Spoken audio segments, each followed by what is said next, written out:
the deal of the century. The deal is coming, if we're to believe some reports in Israel and the United States. Senior White House advisor Jared Kushner, Trump's son-in-law, has reportedly told foreign diplomats Wednesday that the Trump administration's deal of the century will be released after the Muslim holy month of Ramadan, which ends on June 5th. Many, though, think it's dead on arrival, and others think it might even do more harm than good. Let's say hello to my next guest, Robert Satloff, the executive director of the Washington Institute for Near East Policy. Robert, thank you very much for coming on the show. You recently wrote an article in Foreign Policy recommending Trump not to reveal this plan, but if no one has seen it yet, why are you already condemning it? Maybe, it could be a good plan.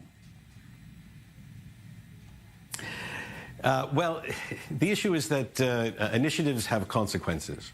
And so one has to actually assess not just the likelihood of success or failure, but also the implications of success or failure.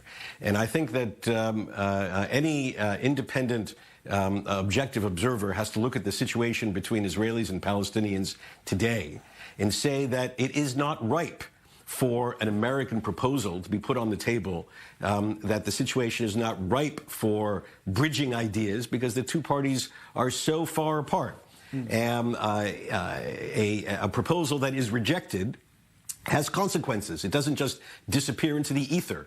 It actually has implications for America's relations with Israel, with the Palestinians, with the broader Arab world, with other American interests in the Middle East. And so I would hope that we would step back before issuing this plan and ask that very simple question. Does it stand a likelihood of success? If not, then let's hold back. There are many other things we can do to build the foundations for a potential peace plan in the future.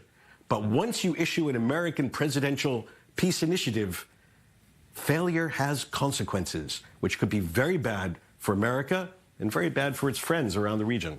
Well, Robert, the Palestinian Prime Minister Mohammed Shtayyeh and the U.S. Middle East envoy Jason Greenblatt got into a little spat over this. Jason Greenblatt took to Twitter saying that Prime Minister Shtayyeh starting a new job by condemning a plan you haven't seen is unfair to Palestinians. You have an obligation to first look at an opportunity before you dismiss it. The PA, Palestinian Authority, can continue to push us away, but that will do nothing to improve the lives of Palestinians. Can you understand the Palestinians who feel like they are being pushed away, or do you agree with Jason Greenblatt on this one? Look, I don't praise the Palestinian Prime Minister for rejecting this plan out of hand. I do, however, deal with realities in the sense that the administration made decisions over the last 2 years, some of which I strongly agreed with, such as the move of the U.S. Embassy from Tel Aviv to Jerusalem, and some of which I can understand that Palestinians would view as punitive measures, especially when taken as a totality, cutting aid, cutting both aid for development projects, aid to the Palestinian hospitals, closing the U.S. consulate in Jerusalem that tended to deal with Palestinian affairs, closing the PLO representation office here in Washington. Individually, there may be logic to each of these. Collectively, Palestinians view this as a punitive attack on who they are and what their aspirations are, with very little effort over the last 2 years to at least empathize with Palestinian aspirations.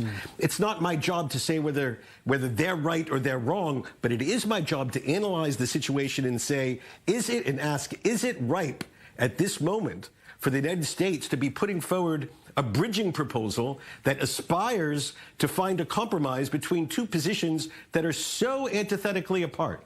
America does have a role to do that at a certain point in the negotiation process, when the parties have reached the point where they are close to a deal but can't close it.